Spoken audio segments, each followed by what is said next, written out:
again, can I beg that you cut it down to maybe 20 to 25 minutes?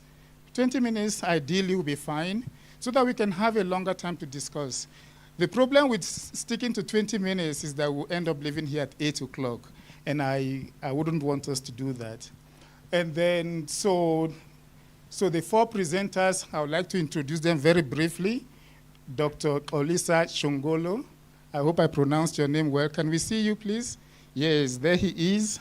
And then Professor Langa Kumalo. Where are you? Yes. Okay. And then Professor Leketi Makalela, who is here, and I'm sure you all know him. And then our own DDG, Dr. Naledi Mbude. Okay, thank you very much. Okay, so I had said here we'll have a discussion at the end, but of course, we have Dr. Makalela, who will be leaving us very soon because he's got some other emergencies. And so we'd like to take questions immediately after the presentations. And then Selo and myself will do the summing up so that we are well prepared for tomorrow's presentation to summarize everything. Okay. So this is what we are about. I like this particular footage, this picture. Okay. This is a grade 4 mathematics textbook, science textbook. And I think I should be able to zoom.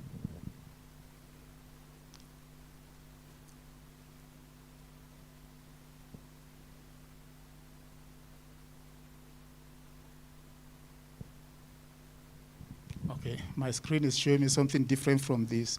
So you can't have certain characteristics. What is setting? What is setting? I'll take my dictionary. Oh, setting means this. Characteristics, what is that? Take my dictionary. Oh, characteristic means this in English. And then a characteristic is a feature. What is a feature? Do you see do you see the picture? I can never make sense of this without knowing the language that is there, without understanding the language.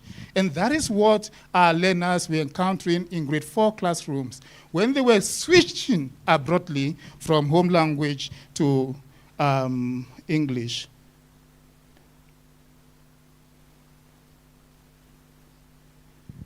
So that takes us to this quote by Wittgenstein: "The limits of my language is the limit of my world.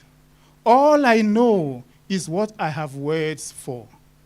Okay, stressing the importance of understanding the world, the meaning of the word you are using. So the power of language shapes our understanding. So language and understanding are inseparable.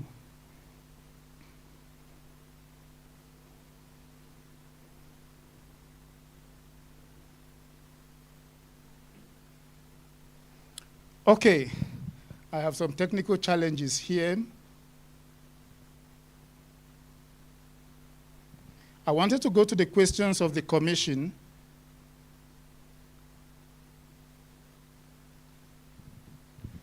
And it's not taking me there. All right, but I can read to you. It's around terminology development, and that will be championed by Dr. Olisa. And then the next question is about the metrics and indicators for monitoring mother tongue-based bilingual education in the initial phase, and that will be Professor Langa. Professor Langa, I must say, when I saw this, your name, I thought you were a lady, just like people walk into my office and say, "I'm looking for Tony Esi." I am Tony Esi, and then they tell me, "Oh, sorry, I was expecting a white person." And then Professor Makalela will be talking about engaging with questions related to mother tongue-based bilingual education and mother tongue-based reading and literacy in terms of the supply and demand. And Dr. Mbunde will be talking about the implications of the Bella and the mother tongue-based bilingual education. But we are going to start with Dr. Makalela, please. And he is going to present for how many minutes did you say? 10 minutes. Okay, he's going to present for 10 minutes, so we'll gain some time with him. And after his presentation, we are going to take some questions. Yes.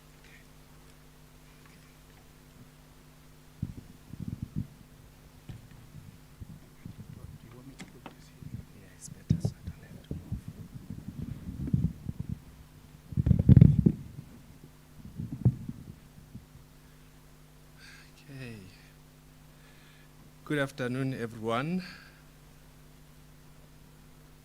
Dumelang, Sanibonan, Ralocha, Molweni. Okay. Okay. So, the talk that I have here is on mother tongue-based bilingual education and mother tongue-based reading literacy. And just as a starting point, is that we have normalized the abnormal. In fact, sometimes it feels weird that you are in South Africa. You have to justify mother tongue. When people say mother tongue in other countries, they are talking about immigrants, if you can use their mother tongue, right? So I'll focus on what you call supply and demand, again, what the higher education system is doing to the overall system, the hierarchies. I've always said also that we have really normalized abnormal. One, which is possible to be in an African country, graduate, pass through your degrees without having learned an African language. That's abnormal. So, what do we have? Sounds like I have a wrong slide here. Let's see.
Okay, so let's dive in quickly into the presentation.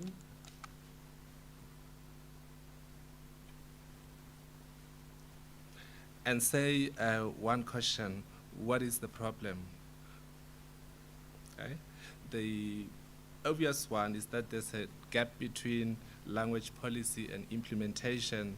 While we have got amazing policies in this country, and in fact we are very good at creating a number of policies, but implementation generally becomes very weak.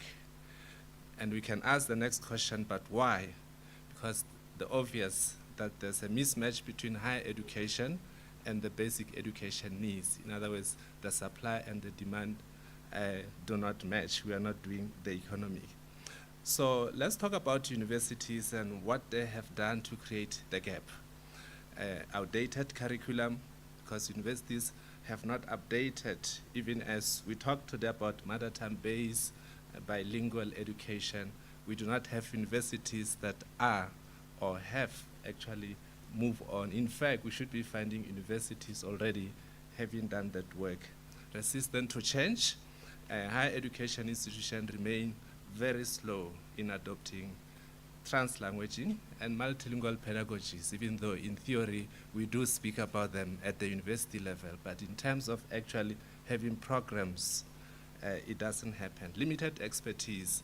Many of our teachers, educators themselves are trained using monolingual models, and they lack capacity, therefore, in what we call mother tongue-based bilingual education. Universities tend to be ivory towers as well. They fail to engage with the DBE. In fact, there's that attitude with us at universities that we have it all, we don't know what they're doing down there, and everything they're doing, they're confused, and we know it better.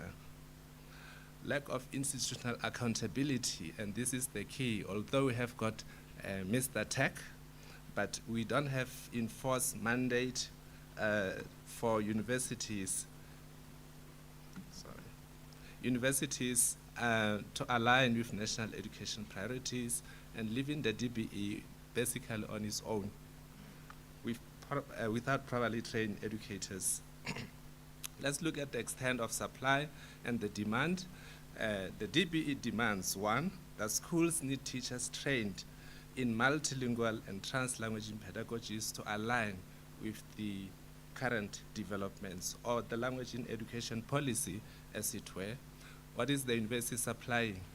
Most universities continue training teachers in monolingual English dominant models that do not reflect the realities of what we know as common course multilingual classrooms. Mismatch in literacy training, especially our foundation phase programs.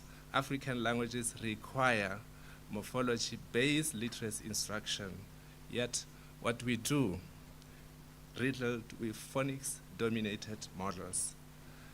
What are the results? Newly qualified teachers are ill-equipped for multilingual classrooms, and they perpetuate poor literacy outcomes and learner disengagement. Okay? Call it dropout or push out. How big is the problem? What are the unintended consequences for learners?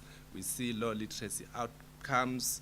We have seen the reading panel announcing yesterday, 2 days before, that even in grade 3, you have got 80% of the African children that cannot read for meaning. And if you read that outside of context, you make a good media story, right?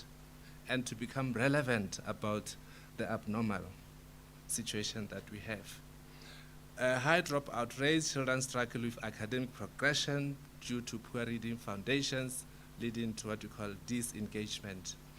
Sporadic code switching instead of systematic bilingual education. Without structured bilingual education, learners default to informal code switching rather than academically structured translanguaging. I'm sure everybody knows that in all our public schools this is happening, right?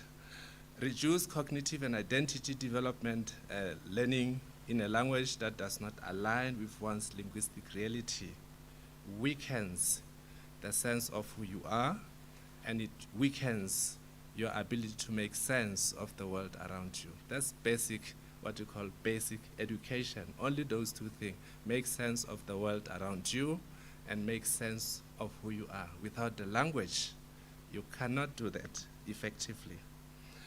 What are these barriers to this problem? We see curriculum bias towards English and Afrikaans.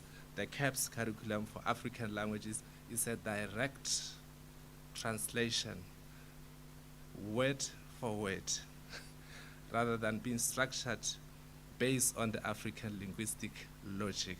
We have done the CAPS analysis. In fact, that is the matter of fact. Limited teacher training on mother tongue-based bilingual reading literacy, because we teach our foundation phase teachers through the medium of English, through the English programs, reading programs, and expect them to go and teach how to read for meaning in an African language, which they never receive any training.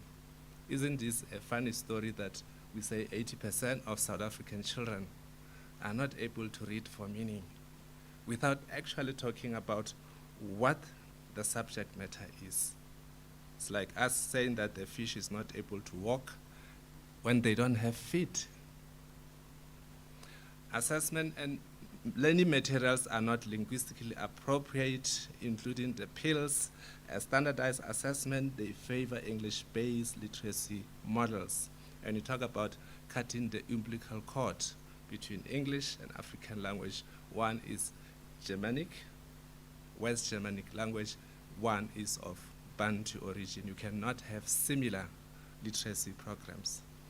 Digital and technological affordances, which is what we had in the keynote, in the plenaries. Many African language literacy intervention, they lack the digital integration and innovative methods, because we try to copy everything from English. So what we do, I promise 10 minutes. What we do, we revise teacher training models, introduce mother tongue-based reading literacy. And why we say that? Because English and Afrikaans mother tongue speakers already have their own BRL. So it's not anything new that anybody is supposing. It is about everybody having their mother tongue. It's common cause. And empty into the university curricula. Very important that when you do our maths, or you should already be working on producing teachers that would fit in. Embed what we call the heartbeat of mini-making African languages, morphological awareness, not morphology, but morphological awareness in curriculum design so that we can shift reading literacies to align with the logic of these languages. We want to develop bilingual and trans-languaging instructional strategies and move beyond haphazard code switching and integrate structured multilingual pedagogies. Improve resource and digital accessibility, where we can invest in ICT-driven literacy programs that are tailored specifically for African languages. Even if you have digital affordances, but if the heartbeat of what we put in there does not marry the linguistic logic of those languages, it might work against the very same good intentions. Strengthen policy and implementation alignment, ensure DBE and universities collaborate on producing these teachers who are equipped for these programs.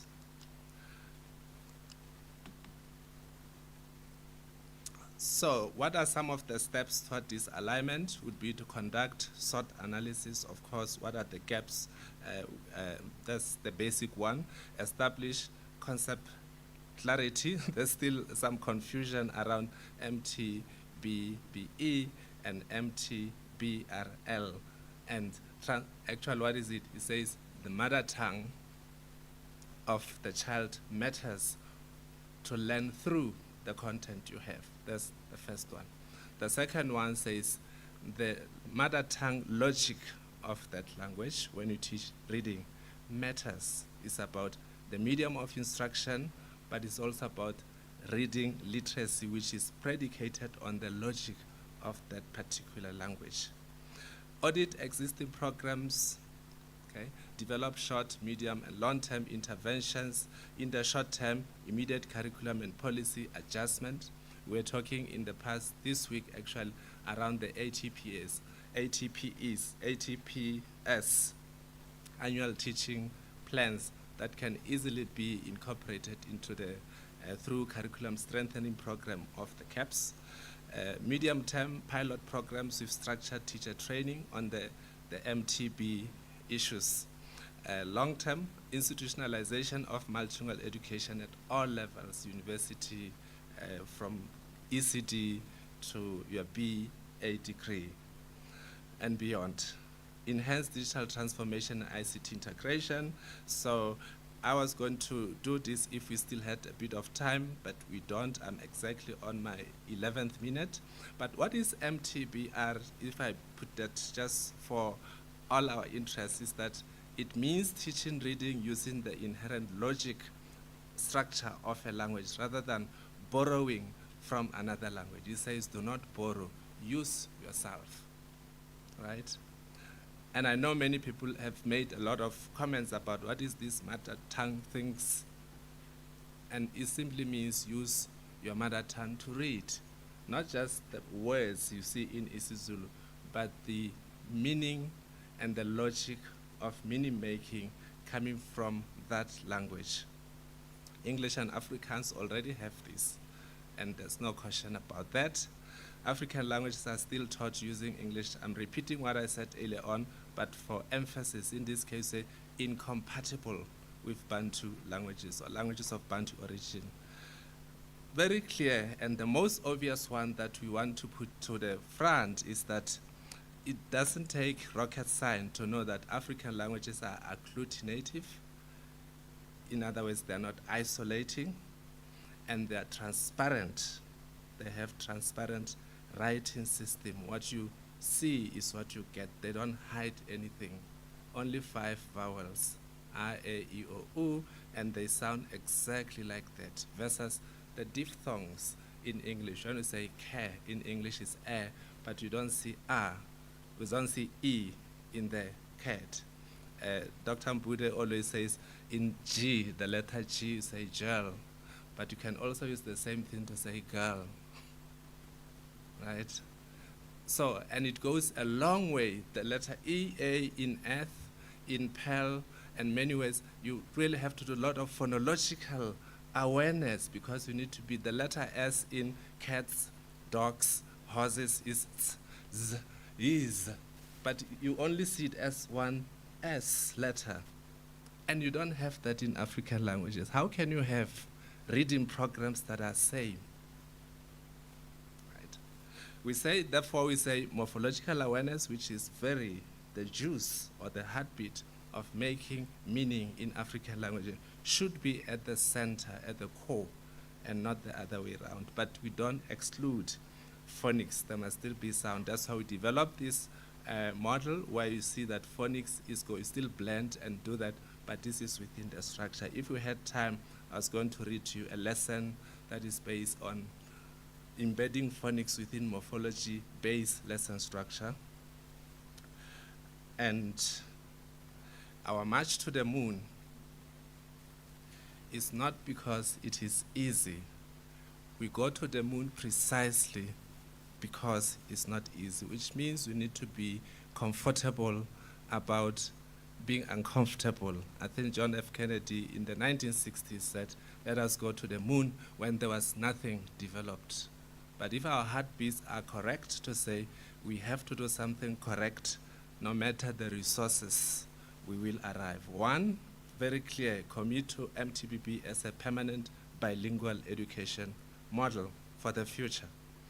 Institutionalize morphological awareness in African languages literacies and ensure African languages continue beyond grade 3 as we have started, and align, very, very key, basic education and higher education in terms of the supply and the demand. Thank you so much.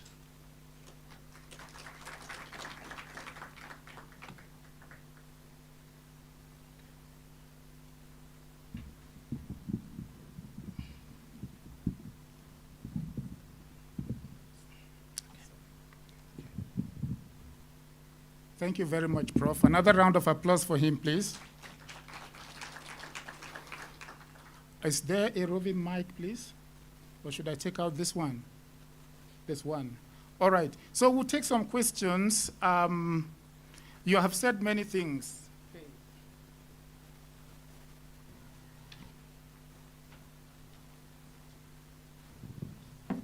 Let me preempt some of the questions, and I'm not going to summarize everything you have said.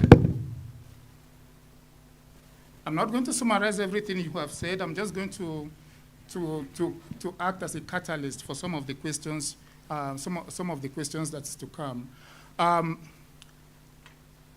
One of the key things you've said is that morphological awareness is very vital and at the core of meaning making. And so in any of all these things you have said, we need to be thinking of mathematics, science, and technology and asking, how can we achieve this in mathematics, in science, and in technology? So that's one of the things we should be thinking of. So basically what we need to be thinking of from his presentation is to actually talk about how these translate into mathematics classrooms, in science classrooms, in technology classrooms, and perhaps beyond too. I'll open the floor to questions. Questions? Yes, where is the mic? Okay. You are number 1 and 2. Any other person? 3. Okay. Thank you very much. Prof talked about African languages, but I don't know if maybe he can say more about how he can incorporate sign language in mother tongue bilingual education. Thank you. Take this. You give the people and I'll give to him. Sign language, yes. Absolutely. So it is the mother tongue of the signers, and it must be used for reading, and it must be used for learning and teaching. It is included. It's just that here we said, when we say African languages, that one is usually called South African Sign Language, and it doesn't belong to the languages of Bantu origin, right?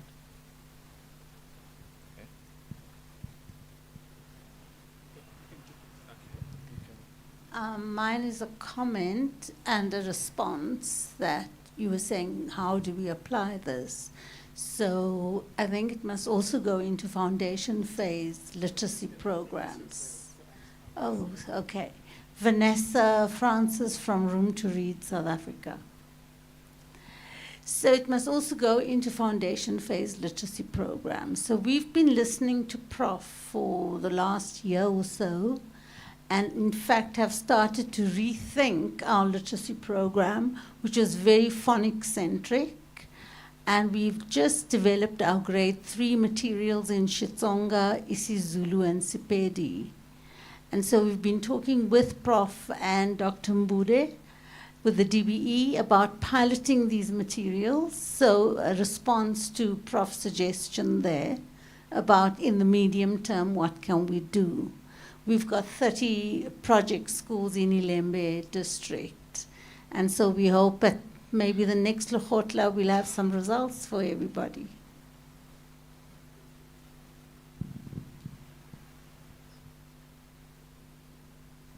Thank you. Good afternoon. My name is Tsepo Mekwa. I'm an employee of the DBE and also a representative of workers through NEHAU. My question, Prof, is what does this mean for the current educators as well as for reading materials? Does it mean more reading materials would have to be developed in mother tongue, or what does it mean? Thanks. Yeah, it means exactly that, which is going to the moon. It means phasing certain things out. Some things have to die, and some things need to get born as a result. So it's going to be a natural phased-in process. Yeah, it will mean something like that.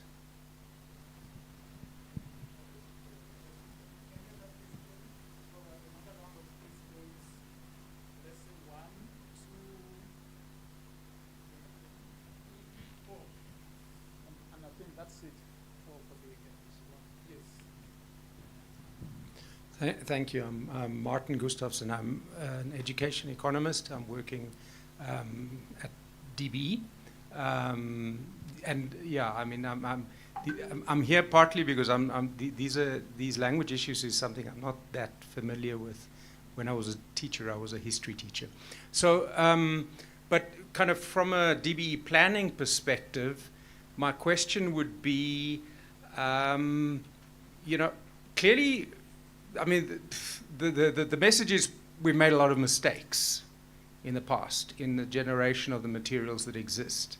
So Prof, if you could give us a sense of where you think the biggest kind of work must happen, and I'm thinking specifically of, you know, the systemic materials such as, you know, caps. I was just looking at the Chivenda caps, and there's a section for Niki. So it's there, all right? Presumably that's part of the problem you would be referring to. The national workbooks, I mean, which are a major resource, cost a lot of money. UNESCO has said they're wonderful. It's something that, you know, government often kind of waves as, you know, this is one of our major achievements, including investment in African languages because of all the work that's gone into producing them. What would you say the standard of those is? How much reworking of them is needed? So yeah, I'm thinking of those two materials, CAPS and the national workbooks. Thanks. I can, it's fine. So with regard to the CAPS, I think there is a process already in the DBE on curriculum strengthening. So it is possible to make shifts to change at the ATPS can be added and certain things can be lifted out, and it is very possible to work with the CAPS. So it's not sacrosanct. It's not a curriculum that you can't do anything about. Even when you see that there are fundamental flaws, we have to err on the side of, goodwill, which is, we know big materials have been invested, but after all, if you say 80%, 81% children, those materials are not effective, right? So that's a disinvestment, actually a waste of taxpayers' money.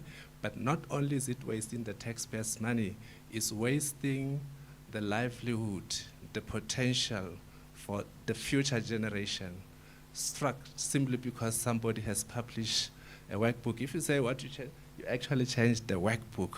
It is the workbooks that need to be changed, and change has to be there.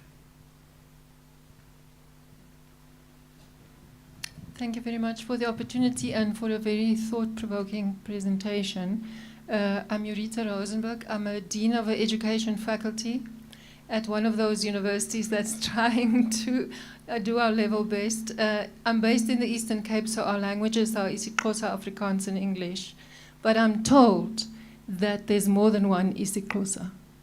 And so that's my worry, is how do I educate for a mother language, mother tongue, when there's multiple dialects, there's home speech, there's that whole variety.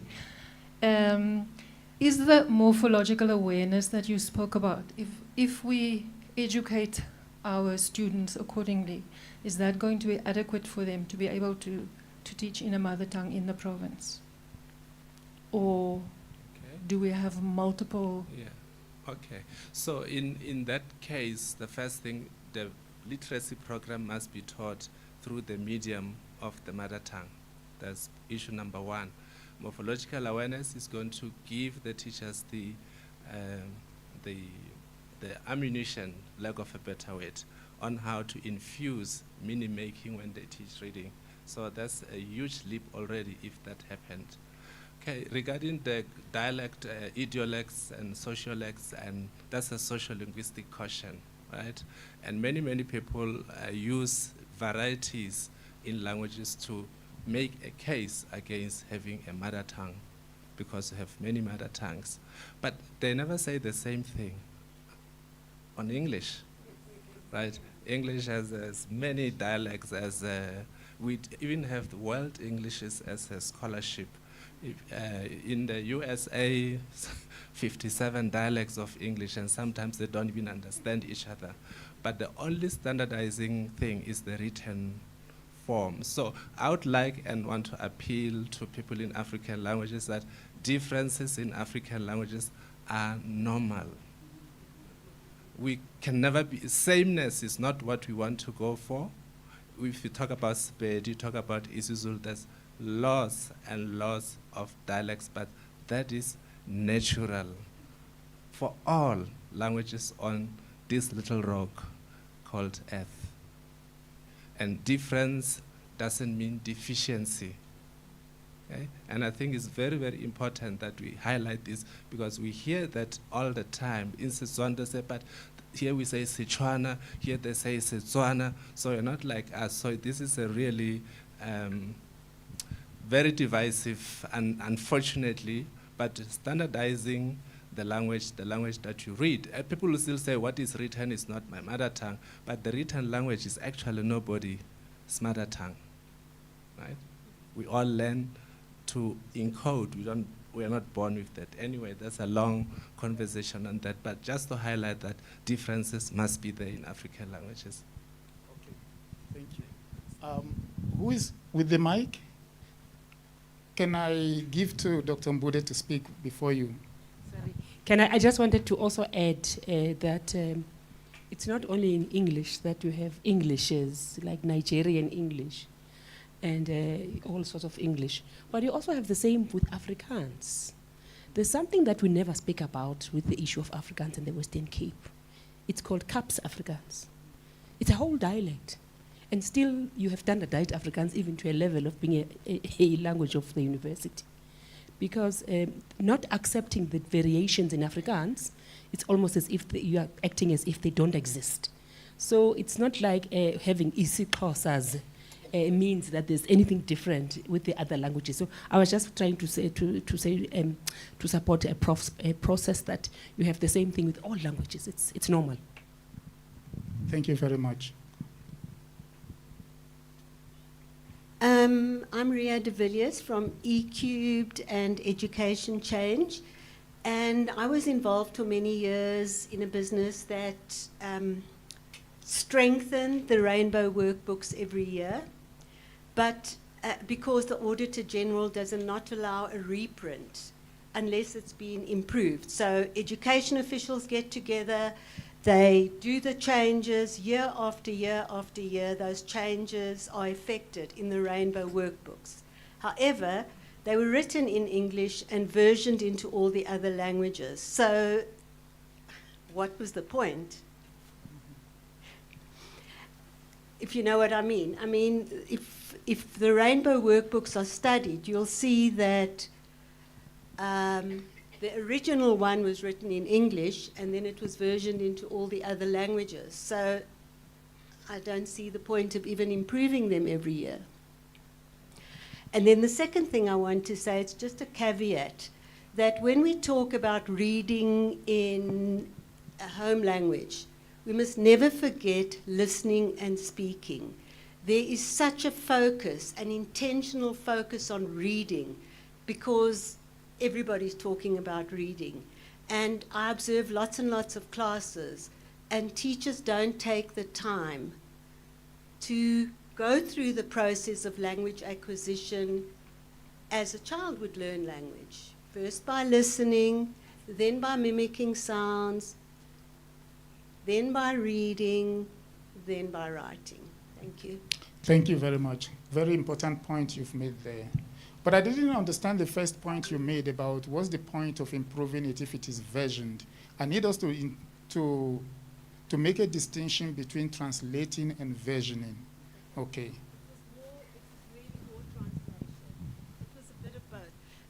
Over the years, because I was involved, we were just the company effecting changes. We didn't,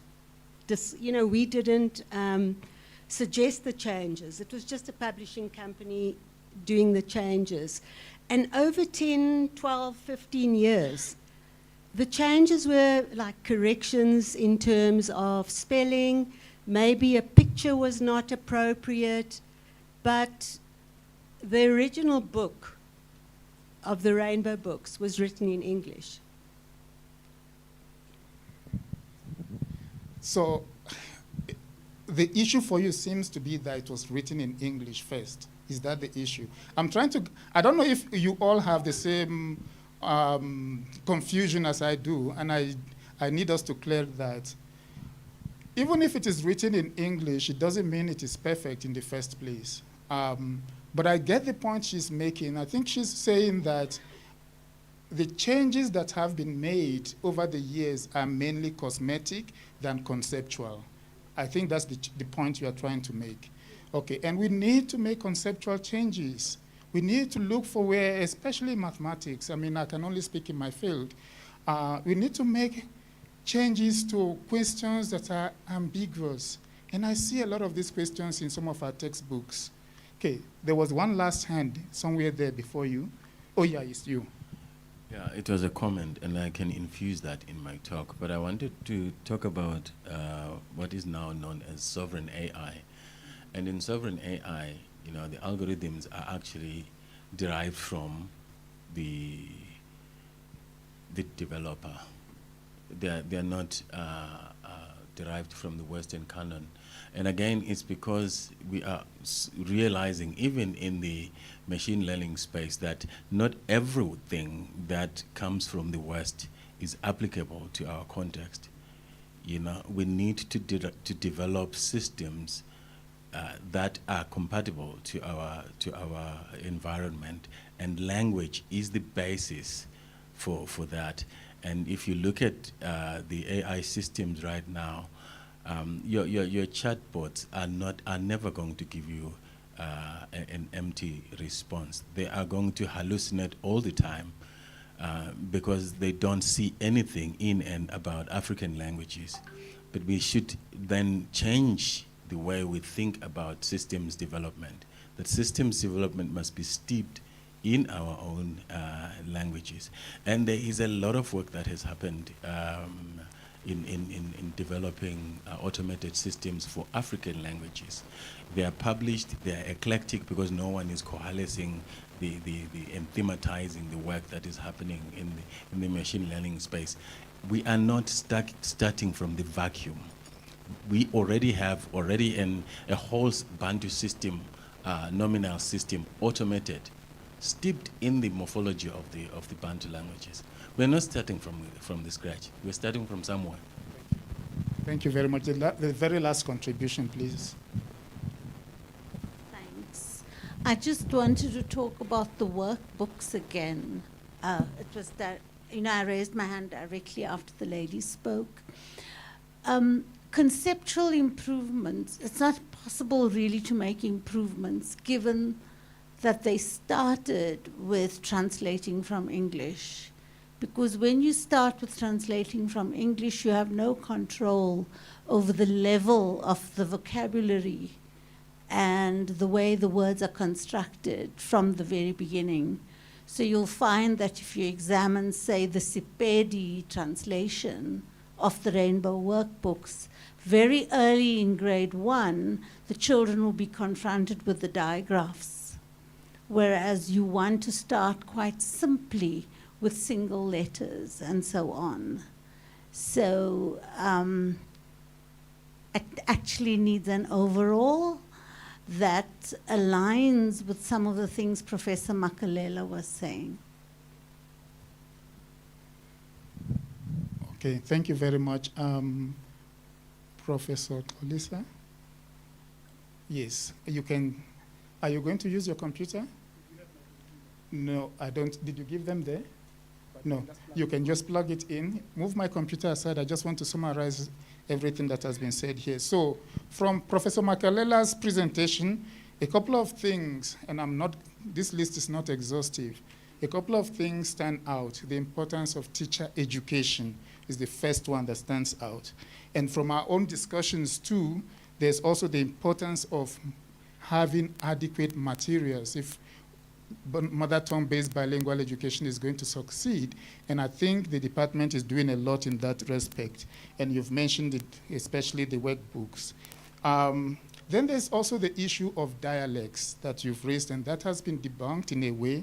And I wanted to say we need to also understand that things like mathematics, science, and all that, they were never always done in English. They were always in the past done in Greek and Latin. It was only in the 16th century that the first mathematics books came out in English. And so if we keep saying, and I see people who are resistant to the use of home language in teaching mathematics, science, and technology, those people who are resistant, if they were alive in those days, today we'll be doing mathematics in Greek and we'll be doing mathematics in Latin. Think about that. The last thing that I want to mention, okay, you are set up, but the last thing I want to mention is that we have a gift here in South Africa. We have languages that are mutually intelligible, and you can extend that to dialects.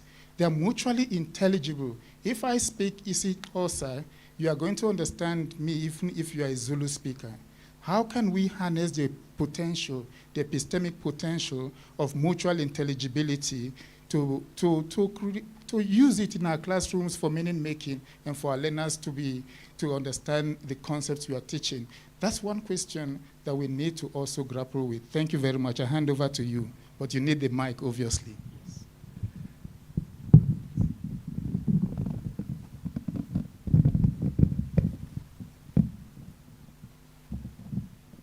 Thank you very much, Chairperson. Molweni nonke, good morning. Yabona ke isiXhosa. Either it's morning or afternoon, but I'm saying it in isiXhosa, good molweni. Yeah, good afternoon, okay. Colleagues, I will try to be quick. The presentation with whatever I will be saying is going to be based on the verification and authentication of the mother tongue-based bilingual materials, with special emphasis with what we have recently verified and authenticated for mathematics and science, grade 4s. Okay, I won't bore you with the background. Those who don't know pencil, but we'll try it some other time to explain more, because I'm trying to save time. Also, I will try to be quick with the slides that are actually in preparation of what I should be really presenting. You know, you will know that we know the entire theory around the mother tongue education, which whereby strategic compromise was made that we rather go for mother tongue-based bilingual education for African languages. But we all know that the idea or the mission is to go for mother language education. You'll know about the pilot in the Eastern Cape and the buy-in by DBE and the national rollout that took place last year of the entire program after the Eastern Cape has piloted the whole thing. Then required support materials development. We need to develop teachers who are able to teach in more than one language. That has been a complaint for a number of years, that teachers that we have, they can only teach in the language they are trained to teach. Meaning that we need now to work on that and also do translation of whatever we have and versioning. And teacher development and empowerment of staff that we have, and any kind of support that we need, meaning that there's a lot that we need for this to be realized. And of course, PENSAP support will be around standardization, which will be verification and authentication of the materials that we develop, because that mandate is tasked to PENSAP. And also the orthography and spelling rules, which is what governs writing and use of languages, especially for African languages. So those two are actually the mandate of the Pan-African Language Board. And of course, when it comes to terminology standardization, because in the whole process, we had to develop terminology, or as you will know that, as you use the language, new terminology comes up. But then the strategy is there. When something new comes up, it's either it has a name or it doesn't have a name, depending as to whether does it exist or it doesn't or not in that particular language that is your target language. What is it used for, and also its relevance. That's what you would use in terms of now working out terminology development. If that doesn't really work, then you, of course, you'll go for description, describing the item or making description of the word based on the use, based on everything, like whatever can assist the receiver to understand as to what does this mean. If that doesn't work also, you'll go for transliteration. You'll go for translating. You know, people sometimes they will be confused between translating, when it comes to terminology development, translating and actually developing a term. For example, in IsiXhosa, we've got those terms that, let's say, that thing is developed, it's not there in our language. It is not there, it's something that is coined up based on the translation that is gender-based violence, which is actually doesn't really exist in our culture. But I'm not discussing that. I'm just trying to give the distinction between developing a term and actually making a translation of what is there, which always, not always, at times it do give problems. Transliterating, that is one, is basing on the foreign language. For example, exclusive of Kodamagama, such as Itafile, Idesika, and stuff. Those are not Afrikaans or English words, are Xhosa words, but they are built or they are coined based on the language of origin. If one says that one is borrowed from, for example, if we say Itafile is borrowed from Afrikaans, Afrikaans doesn't use Itafile. That's not an Afrikaans word. It's Xhosa that says Itafile. But they've coined a term based on the Afrikaans term because the other two strategies didn't work. So that's transliteration. That's what we use most where we can't come up with a new term. And also borrowing now. People, as I was saying, people tend to confuse borrowing and transliteration. Borrowing is when you take the term as it is, you just use it as a foreign word in the text. For example, if I'm saying, give me the envelope. ndinike envelope, ndinike envelope. So envelope, taking envelope as it is from the English word, and then you put it in isiXhosa text.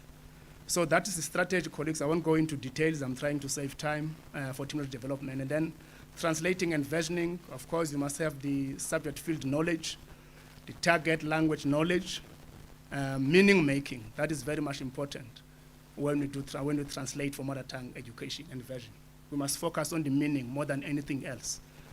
Meaning is very important. And then subject field language, you must understand the language of the field that you are translating to. So meaning that those who are looking for translators, they must be sure of who they give the translation to. They must be sure that it's actually the person who can actually produce the work. And then subject field culture, you must consider that as to, in this field, what culture are we using in this field?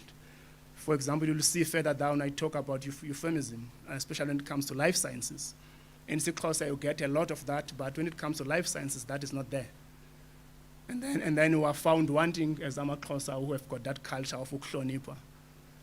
If now biology is saying, or life science is saying anus, we'll want to say impundu, and not to say indutsu. Because impundu, and yet you're not correct when you're saying anus is impundu. You're not correct, absolutely not correct. Because impundu is the edge of your bum. Sispelo sensula, impundu. So it's not anus. So then that culture really become problematic. So you need to consider now the culture of the field that you are translating to, that in this subject field, this is the culture that is used. The jargon used, the concept versus words. You do need to understand whether is this a concept or a word, because if it is a concept, you must know that a concept is a loaded word. If you are to translate it, you must make sure that the word or the concept that you're going to come up, the equivalent, is going to be inclusive of everything that is contained in that concept. For example, we used to say maths is isibalo. You know, maths we say isibalo. That is well known to isiXhosa.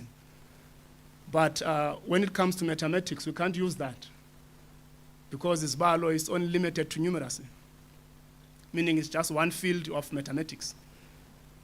It's not everything. Mathematics has got various fields, so you can't just limit it to isibalo. So that means you need to make that distinction when you are translating and versioning for mother tongue language, mother language education.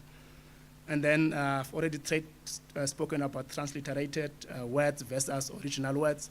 For example, if we're talking about the bacteria in life sciences again, amaXhosa will say intsholongwane. Not all bacteria are intsholongwane. Intsholongwane is a germ, you know, meaning that you need to know where to use the transliteration, where to use the word of origin, igama lensusa, depending as to whether is that going to work. And of course, subject and context supersedes language. Then you'll find that now when we're doing this translation, we make them to be about language instead of being about facilitating learning. So that needs to be the focus of the translator or versioner of such material. And that's what we applied when we're verifying the maths and science material of grade 4 last year. And then orthography and spelling rules, of course, you have to apply, as I was saying, each and every language, especially when it comes to African languages. They've got their orthography and spelling, which get revised from time to time, depending on the need, because new things requires revisions.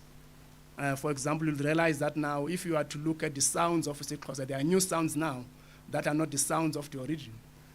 For example, if you are to look at gr or gr, gr is either is gr or gr, but it's spelled the same, you know. So you'll need to understand all of those things as to what you need to do when you get into producing this material. And I like that one, localization, my just the bullet before the last, talking about morphe. I don't know how to spell morphe, né? But you will know that when it comes to localization, people, if you are to talk about sex or sexuality or that space, morphe would mean something else. I'm not sure even if it is used or not. But then if you are to go to isiXhosa, there is such a word, also isiXhosa, but it doesn't mean, it doesn't have this meaning that is used when you talk about sexuality or sexual preferences. Because the morphe isiXhosa will be anything that is substandard. It could be an animal, it could be a person, it could be anything. If if for example, you produce something that is less standard, that is imorphy, exclusive. So meaning that that word is there, but the use of it is different. So that's why we now have to localize it depending as to whether is it going to fit or not. Because the QQC or into nano, that is also imorph. Even as lemon, like when you're in production, when you cultivate, or let's say the fruit, if it's not as rich as it's supposed to be, you will say,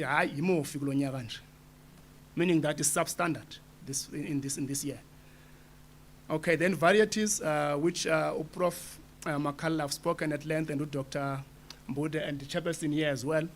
You need to take care of those things, those varieties and dialects, and versus standard. As it was said here, that the standard language is what we get in the written form or from school, so that we follow the same tune. But when it comes to the actual language usage, then it varies depending as to where you're coming from. But if umuntu wasemampondeni is saying ihangu, and you from Wakakabe you ihagu, you don't mean inkomo. You still mean a pig. But it just depends as to where you're coming from. So we need to really appreciate those.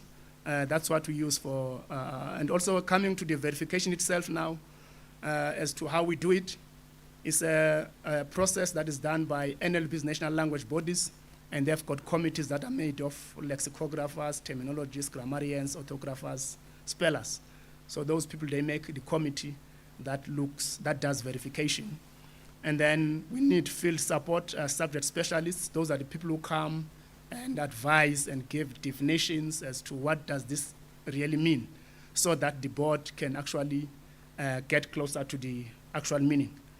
And presentation, of course, it must be in MS Word or Excel, and then terminology checks are done, and applying all the strategies that we use in terminology development. And then standardization committee sits, and then it reports to the entire sitting of the national language body. So that's just the generic process that unfolds when we do verification and authentication. And then coming to the actual exercise, colleagues, we need to know that it is really an expensive one. And of course, when funds are not enough, the whole thing, its credibility is at stake, including the expertise of the specialist, because you have now to compromise certain things. So it is a costly exercise. And of course, special fields or specialized fields, they take time, especially when it comes to African languages.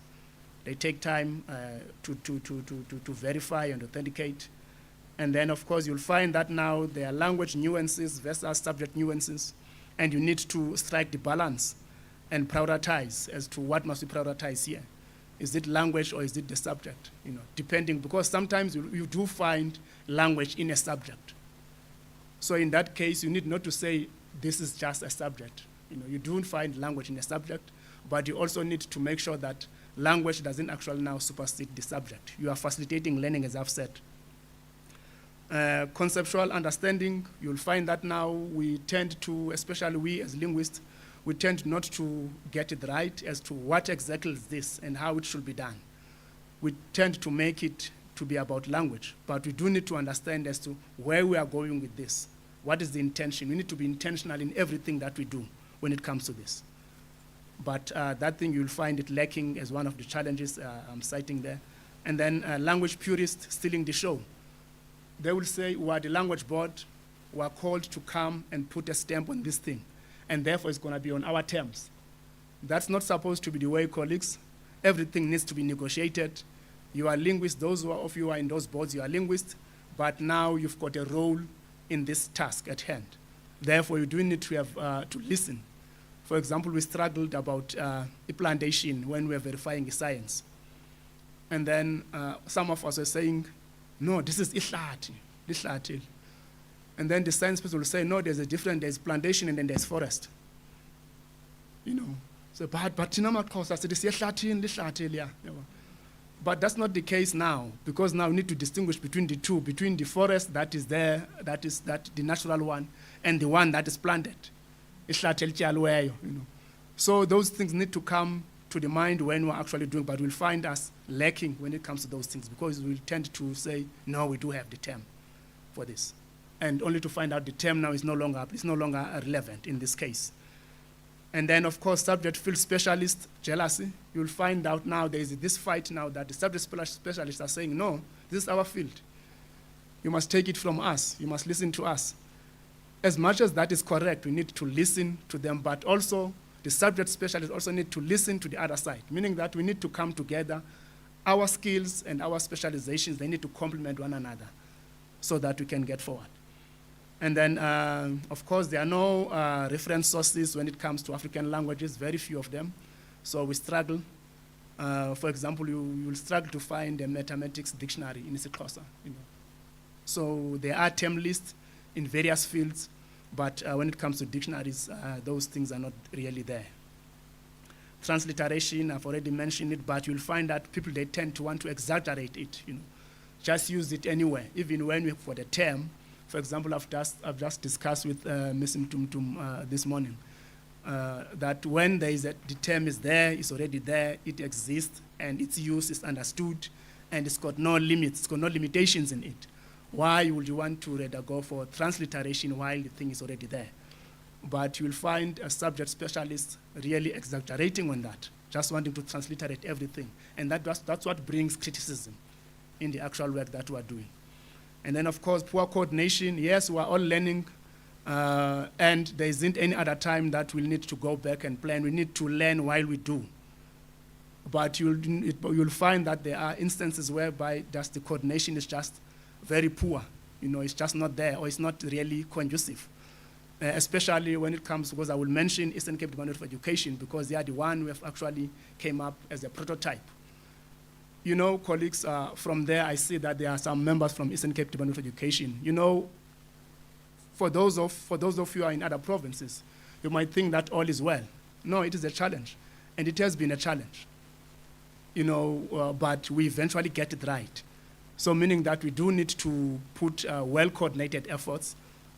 Eastern Cape Department of Education as a department or as a province that have piloted the thing need to keep the lead, meaning that they need to coordinate themselves properly. For example, I'm not sure as to whether, for example, in this Lekotla year, especially in this commission, everybody who's in that program, yes, the Eastern Cape is supposed to be here. But I know that they are represented here. But I know that there is a language and education unit there that takes charge of everything that has to do with language. But I don't see their leader here in that. I'm not sure whether is the information going to be shared with him or not, but really we do need to coordinate this well, otherwise it might collapse. And Eastern Cape, as I'm saying, people from other provinces, they are looking at you. So we really, really need to be always on your toes to ensure that this thing doesn't collapse. DBE, of course, as I'm saying, we're learning, but we do need to coordinate one another. Communication is key. Let's keep on talking. Let's advise one another. In these days, there are even visual engagements. If we are to solve something, let's not have one communication now and then we sit and then have another communication after 3 weeks or so. That becomes very confusing, especially considering the task at hand. So we need to be coordinate our efforts so that we can get to where we need to be. Recommendations: prioritize materials and teacher development and empowerment. Instill the culture of change. Change is not easy, colleagues, but we do need to instill that culture of change.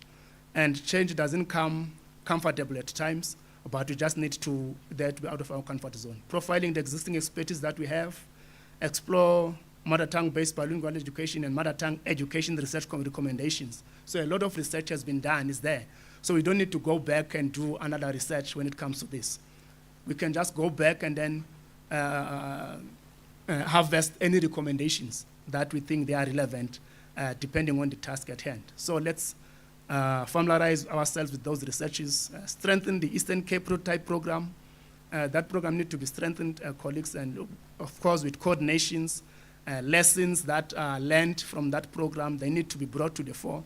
And then we need to experiment there, new things that come up, we may experiment them there so that later on we can nationally roll them out, and then publicize whatever lessons that we happen to come across. So that program needs to be strengthened and ensure that it actually it doesn't drop the debate on. Language in Education Policy Unit, luckily they have got such a unit, so that unit needs to be empowered in everything that it needs to have. Eastern Cape PenSALP, because they are there, they must just, the two entities, Eastern Cape Department of Education and PenSALP, just need to work very closely to one another. I know that there are efforts in that line that we are putting together to ensure that whatever we do, we can actually combine our forces to be where we need to be. Of course, the funding, I don't want to talk about funding, is forever a problem, but as I'm saying, with reprioritization, there's a lot that we can still achieve. And of course, colleagues, we need to take lessons from the 1948 Africans takeover. That needs to be a motivation for us. I didn't wait for anything to be developed. They just started with the work. So we need that attitude. We need to reprioritize. We need to chase time. As Umongamelo was saying yesterday here, that what we are doing now, some of the things that we are doing now is things that should have done them 30 years ago. So we need to really know that we are behind when it comes to time. So it cannot be correct that an African language child has to go to school every day just to cover up on the gap that is partly created by language. It is only our kids that are at school every day. It's only ours. So we need to really chase time and then really see the purpose of it. We need to persevere, colleagues, on this. Let us not be intimidated by anything. On my way here, I was sitting with somebody who said, "Is you who are bringing this thing here, mother language education?" Whoa, I don't like it. I had to educate the person. But by the time we reached here, the person was saying she's prepared to go back and actually educate the entire team. So, colleagues, that's it for me. Meaning making is very important in the whole thing. Focus shall be on facilitating learning, not on the language. Let science be science. I'm referring now to African languages specialists. Learners, varieties, and dialects. I think this is being said for the third time now. It is not a problem, it is a resource. It's not a problem at all. We need to appreciate it. You know, we can have a whole lesson around it. Of course, mother tongue is to be realized because it's not going anywhere. We just need to rally behind it. Thank you very much.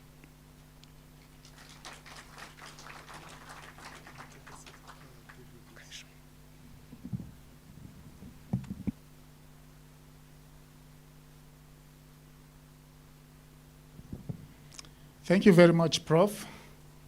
I think you've said a mouthful, and I think for some of us, okay, all right, you can take the floor. But did you give your presentation there? All right, there is a presentation by.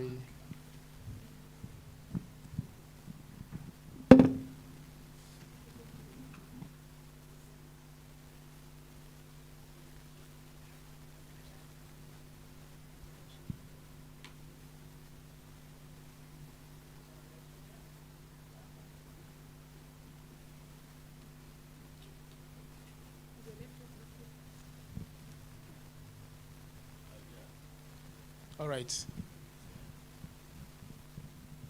Do I turn the pages from here?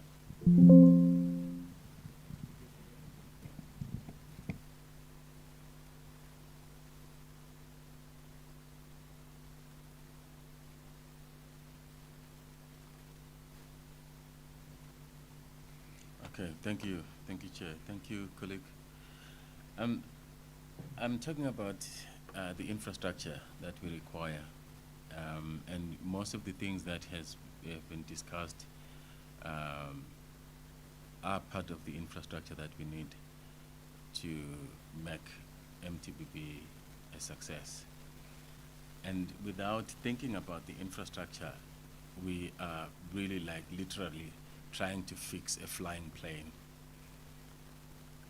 We need to pause and think about the end-to-end key milestones that we need to put in place so that at least we know how to fix this plane while it is flying. Mother tongue-based education is not new. I think we've had this before. The infrastructure for its current success is there. English and Afrikaans learners are doing very well. it is not because they are uniquely endowed with anything, but that there is infrastructure to support their learning.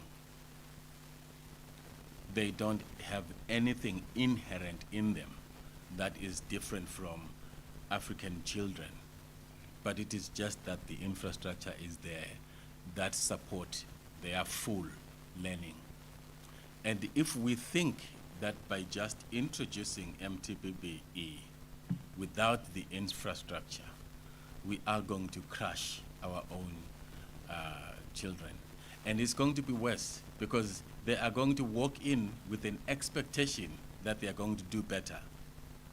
But because they don't have the infrastructure, there will be, and we are going to also be very, very disappointed.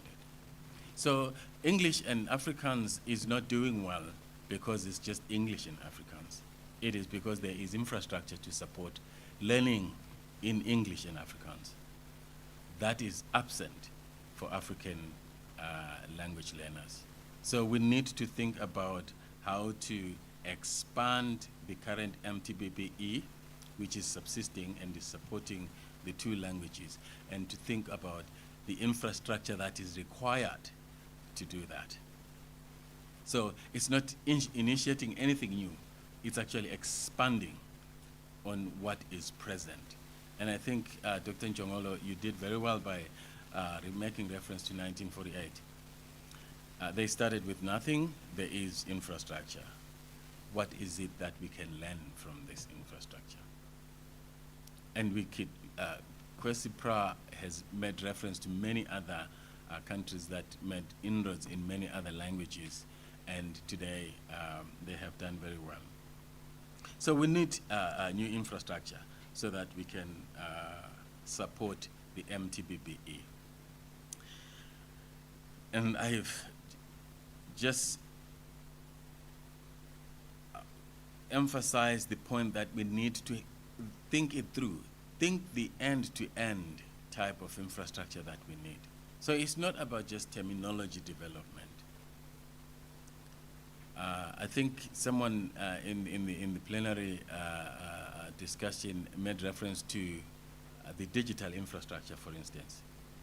If you are talking about AI-enabled systems, do we have the infrastructure to drive that, to enable that in our current setup?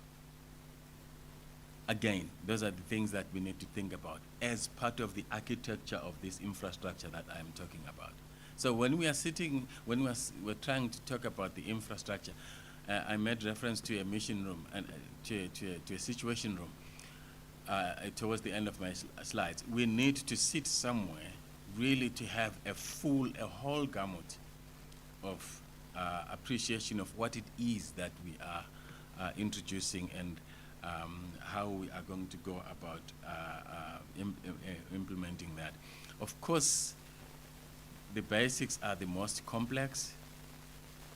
Unfortunately, we are 30 years late, which exactly takes us back to we are fixing the plane while it is flying because we missed an opportunity.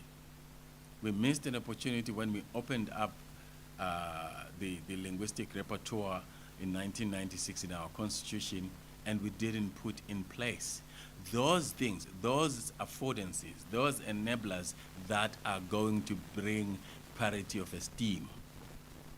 Up to today, you can have a constitutional judge that says the language of the court is only English, and we are okay with that. So what does that mean for the justice system in the country? So we are 30 years late in introducing, and it says in the Constitution, in all aspects of our lives. And where we are doing the most, where our children spend the most of their lives in schools, that language is absent. It is proscribed. So when we are talking about this, really, we need to think about how careful can we be in bringing the infrastructure that is required to make this plane fly. It will be haggled, but it can fly, and we can fix it. It's flying. That's why we have the Pearl statistics. Poor as it is, but let's fix it, and let's do a good job while we're at it, because of course we are coming in very late. So the basics are the terminology. We have to start with that which enables teaching and learning, that which enables learning and teaching. And I have two very important quotations there, and it's not a brainer. You know, without terminology, there is very little that you can do in accessing the knowledge in the particular domain. And Albert Einstein himself said the substance of knowledge resides in the detailed terminology of that particular field.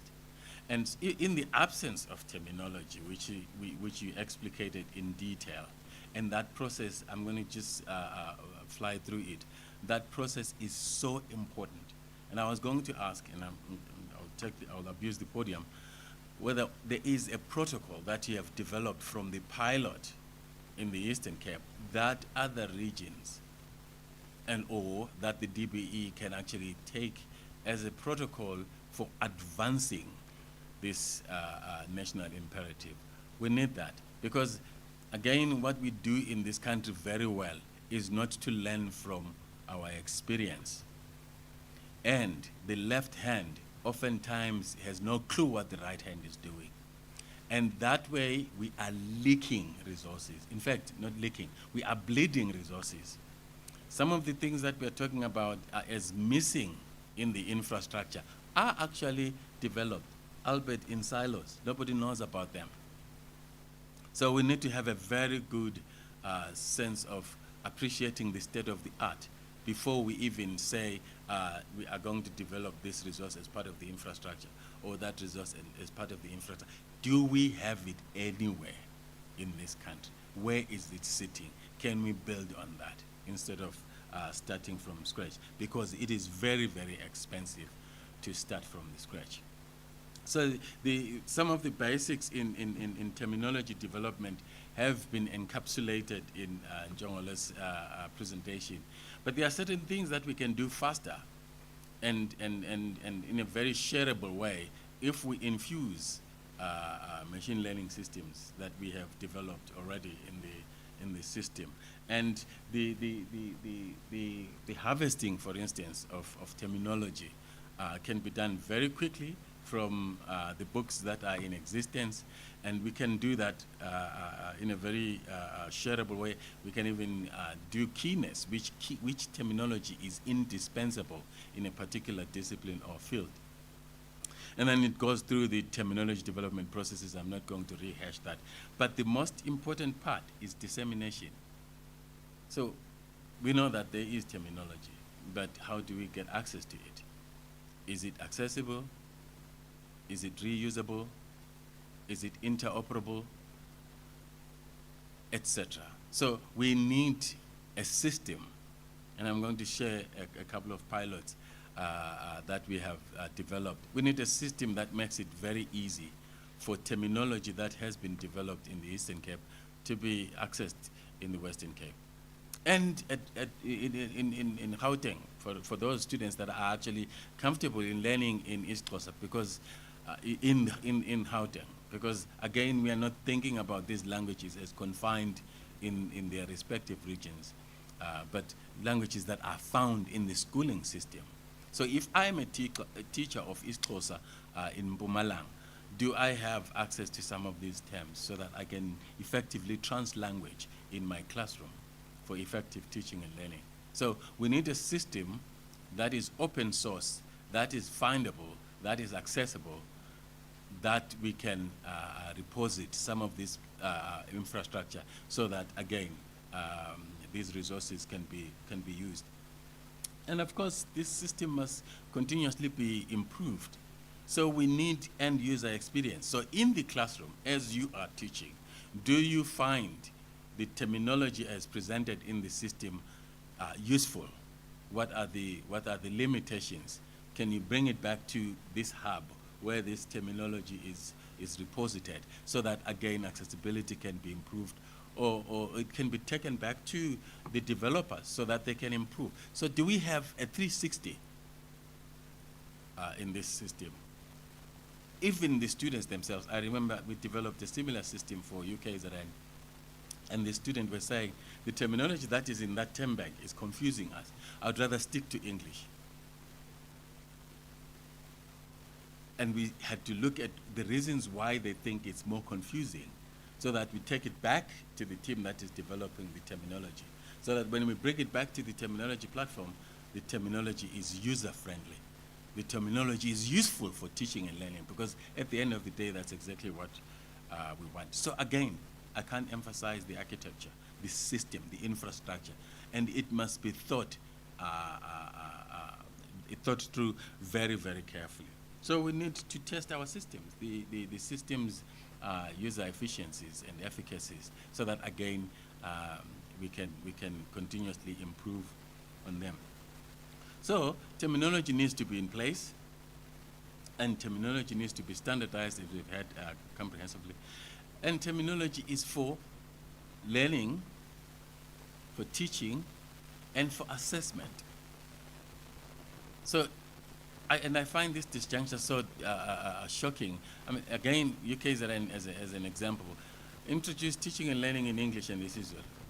But the assessment remained in English. So what is it that you're trying to, are you thinking about the whole pipeline? Are you thinking about the whole end-to-end system? So when we're thinking about these systems, we really need to be thorough in the detail of our planning and in the detail of the infrastructure that we are introducing. And of course, the instrument of testing that, like the pearls, you know, what instrument are they using? The translators that they're using in the testing, actually translators that are using the terminology that you are using, that has been standardized. Because if the terminology is dialectical and is not standardized, that's what they are feeding in the testing system is wrong, and that's why it is going to be 81% output. So our systems are not well thought through. Our systems are flawed. We need to fix them as part of the infrastructure that we need to put in place in order for us to be effective. I have made reference to findability, accessibility, interoperability, and reusability. But again, there should be collective benefits. So we use the fair and the care principles. There should be collective, and we should be thinking about that. So if we are developing this in the Eastern Cape, is anyone benefiting from it in the Western Cape? Is anybody benefiting from it anywhere in the country who speaks that language in the context of teaching and learning? So those principles are anchored in systems development. And if we're developing these systems, we need to be thinking very carefully about this.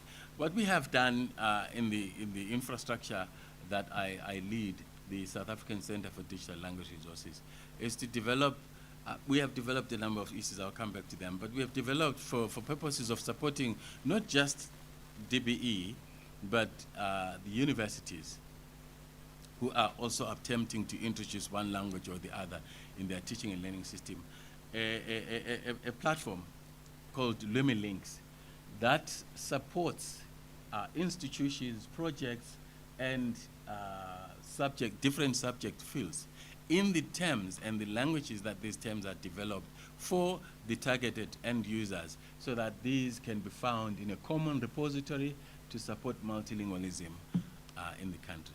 So the language resources are a range. It could be just the terminology in a particular discipline. It could be a spelling checker. It could be a grammar checker. It could be a machine learning system, a machine translation system. They're all going to be found in this repository. And this repository is open source. It's developed by government money, because we are funded by the Department of Science, DSTI now. It was DSI. And it's a public research infrastructure, which means everything that we are developing is available. It's open source. It's within the principles of open science. What it means is, when we take the terminology from the Eastern Cape, we need to get the license right, because we can't put anything there that would be used by anybody if you want to restrict license. So everything that you find in this repository is everything that the person who has contributed to the infrastructure, to SADILA as the research infrastructure, has actually certified that it can be used. So all the spelling checkers in all the 11 languages barring sign language, South African Sign Language, are available for free. The grammar checkers are available for free, and so on. And we have specialization nodes that are developing actually the reading materials, the writing systems for African languages. And they are using data that is from the African languages. They are not using the pearls because it's a totally different framework. And it won't be useful for an isiZulu speaker. So it is a central repository. The good thing about that is it is maintained at the hub at the Northwest University, where we are hosted, and it has resources to maintain the repository. So you give us your application, if it's a mobile application for isiXhosa English. You will need a lot of money to maintain it going forward if you have developed that application, because you need to improve the software. We will actually continue to update that software. We will maintain that software. It will break down. You'll be attacked, and as we were attacked recently for some of our tools, and we have the capacity to fix the attack. But institutions will struggle because, again, you spoke about limited funding. You don't have to replicate what a national resource infrastructure has already developed and it's ready to share. Okay, I'll come to other research infrastructures because I made reference to something that the Deputy Minister mentioned, Deputy Minister of both higher education and basic education mentioned, and I said these problems really have been dealt with by the Department of Science and Innovation. And they are sitting in the 15 research infrastructures that are very well funded by our government, funded in the hundreds of millions. So we just have to know our system of science and what it has developed and how the progress can actually profit or even accelerate the deployment of MTBBA. So again, the left hand needs to know what the right hand is working on, so that we can share the resources better. So the terminology is at the core, and I'm very happy that we have a standardized, almost standard protocol coordinated by PANSAL for all the official languages. And I think the NLU for SASL is being finalized, if I may speak out of 10 for the PANSAP CEO. I think I heard him somewhere say that hopefully all the 12 official languages will have their language units. The repository is part of the infrastructure, this Ulumi Links, and it is already available. I've been talking to DBE about that. The writing, the reading, and the assessment systems need to be part of the system that we are developing. It can't be that the assessment tool is different from what we are actually using for writing and reading. There needs to be consistency. The spelling checkers and the grammar checkers are already deployed for all the 11 official languages. The state of the art needs to be appreciated. We need to know what is there before we can start work on the infrastructure or even thinking about the infrastructure that we are thinking about. And that's why I developed, it could be a dashboard to use a digital lingo, but we can actually have a situation room that is a confluence of DBE, DSI, DHEAD, and say, what are the problems that we need to address in order to deploy MTBBE? And we are going to start where Prof. Leketi started. Where is the training of our teachers? How is the training of our teachers going? And then what resources do they need for effective training?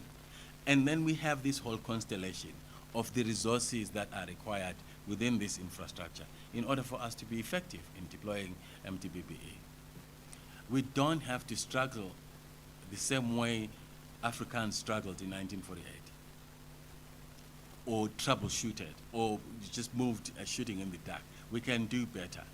with little or very few resources, but it is resource intense, this system. What I wanted to bring in appreciating the state of the art is that DSTI has 15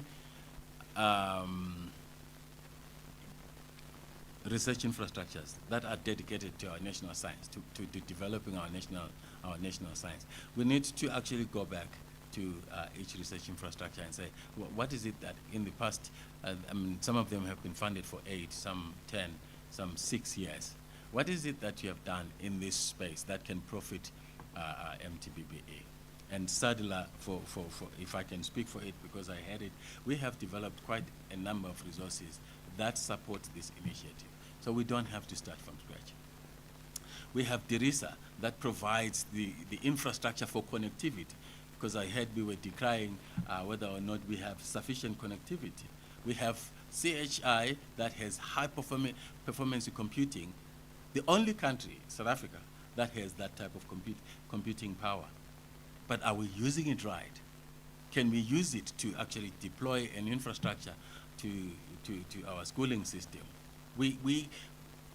Before we can test the system, we are not going to introduce new resources because it is very, very expensive to do that. So we can leverage from the existing infrastructure. PANSA really needs to come to the party in terms of this situation room type of situation where we know what is developed where and where the problems lie and how to address these problems, and very, very quickly. It can't be that as a discipline, architecture, wants to develop terminology for Chitsonga, but we don't have the committee, the funds for the committee to sit down to actually do that verification, to actually do that authentication. It must be something that we can see end to end, and we are ready and we have the resources to deploy. And in some instances, we don't have new resources. We can use existing resources so that we can do more with those type of resources. DHEAD, I have already made reference to the teacher training. I think I end it here. Thank you.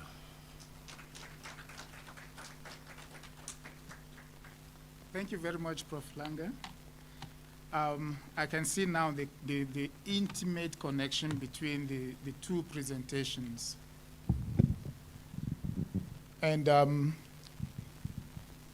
I think both of you have said something very important, and that's the importance of terminology. But in addition to that, you've also talked about the fact that it's not terminology for the sake of language development and terminology itself, but at the heart of this is meaning making. You want a situation where learners can make meaning of what they are learning, and that's when they will have understanding. That's very important. Both of you have also mentioned something, but it came up more strongly with Professor Langer, and that's that the right hand needs to know what the left hand is doing. I think that has been a bit issue, where one hand is doing one thing, the other hand does not know what the other hand is doing. But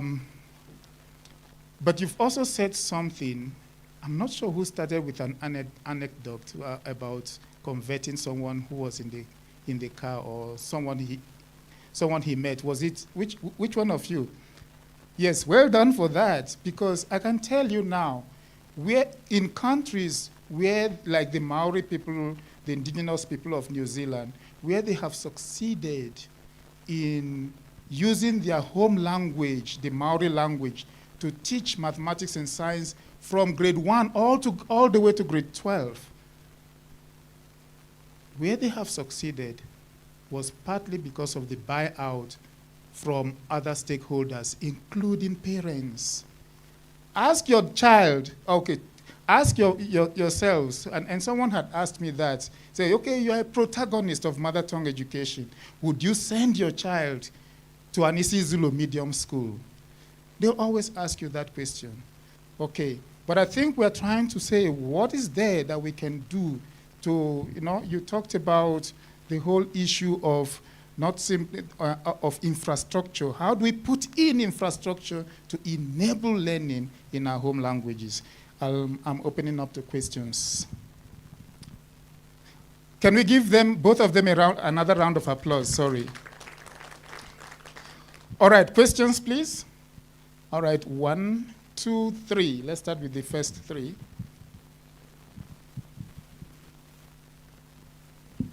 I'll try to be clearer this time. I've been a language teacher for many years. I studied languages, and I know there is this big divide between language purists and pragmatism. And I would like to appeal that we start tomorrow in every teacher development session we do to tell teachers how important it is to create a psychologically safe space in their classrooms where everybody's language is welcome, where they use classroom management techniques to mediate language. So, because in every South African classroom, knowledge is accessed via a whole lot of languages. And globally, there is no such thing as a homogeneous classroom anymore. You will always be sitting in a class with more than one language in it. So we need to be flexible and agile as teachers and be empathetic and allow languages to come up in a natural way. And we also need to be very careful about how we roll this out, because force-feeding teachers is not going to work. I would suggest we start immediately with creating a calmness in the classroom, and then eventually, when it's rolled out, giving teachers a linguistics 101 course, just like how do people learn languages? You know, it's just that I'm scared that there's a force feeding rather than a drip feeding when the training happens. Okay, thank you so much. Second person. You're taking notes, right? Thank you. I could consider it a comment. It's for the last presenter. He spoke about the LOLTA, Language of Learning, Teaching and Assessment. I think my input is that this LOLTA should, as terminologies are developed, the assessment part, usually in language subjects, the questioning is around playing tricks in language. So I would think as that language is developed, it means then we should have development of resources such as dictionaries, so that even the learners should, as they are assessed, have reference materials for certain terminologies that could be used in questions. For example, if I were to refer to Spady, because I'm a Spady speaker, there's a phrase that you could be given a scenario, and then at the end of that scenario, the phrase would say "echwatema" or "chwatema," which means elaborate. So then if we don't have that developed, it means then we would experience a kind of failure rate which is actually based on a technicality. And I also believe that one of the things that should support this whole mother tongue based bilingual education is also the world of work, where now currently it's biased towards English and Afrikaans. You have certain job opportunities where your understanding and fluency in a language just gives you an opportunity to get a job. So I would say it also propels us as South Africans in a whole to say, even in the world of work, we should move from English and Afrikaans to all these other languages. Thanks, that's my input. You. The last person? Who was number 3? Who was number 3? It was you. Okay, I'll give you my mic. No, thanks very much. I think I'll just rattle through presentations. Maybe let me start deliberately with what was said by Professor Maribate. that we lack a lot in terms of the data for African languages. And then it is owing itself to the use. And I think it's going to be better as we grapple with the situation in the classroom, that we are able to give direction on the winnables. How do we institutionalize the use? I am aware that in the Western Cape, all important documents, they print in the language they have. In Limpopo, we still use English. Yes, policy says otherwise, but there are times when, Dr. Naledi, you just have to enforce certain things. You just have to enforce people, force people to enforce policy. Otherwise, why are we here today? But may I also, in proceeding, say exactly the professor representing on behalf of PENSAL, a very important point when you spoke about the role played by the purists or specialists. We can learn from different countries about that. It happened in Peru. There was a time when one president there said no more Spanish, Quechua. I hope I'm spelling it correctly, Quechua. Then they had to work on all the processes for development. People said, let us reduce the number of vowels so that it aligns very well with Spanish. All those type of arguments around the form of the language. What happened? He was out of the post, and then it reversed back to Spanish. Even today, Spanish, that language suffered a historical setback. It's only a regional language in some other places like Brazil, because of the purists so we should sustain this momentum and no more going back. And also the culture of changing bureaucrats and the culture of changing politicians contribute a lot in the sustenance of programs in South African context. There is one point I want to raise about Africans. People may not be aware that in 1902, after the Second Anglo-Boer War, Afrikaner people left for Argentina for farming, and also for fear of cultural domination by the English at that time. So, like the prevailing discourse you hear about the culture and so forth. They went there. But today, because of it was a different socio-linguistic environment. Socio-linguistic environment, when you consider the issue of the social class, there were a different social class there. Today, the importance of that Afrikaans as a language in Argentina diminished so much that out of 3,400 people, only 300 are speaking Afrikaans. And it's also butchered through the infusion of Spanish at the end of the day. It's there. You can Google it, you'll find it.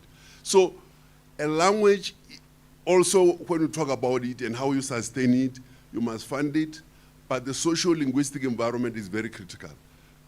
America is English dominated.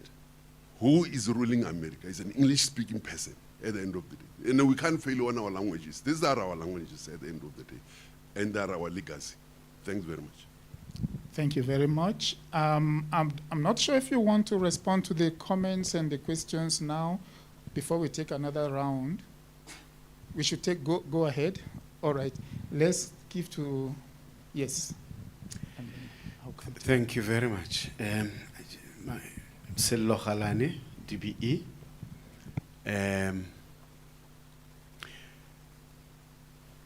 Pardon my always legal perspective, because I don't consider my participation here in my own name. I'm here because I'm part of an organ of state that has got obligations to fulfill.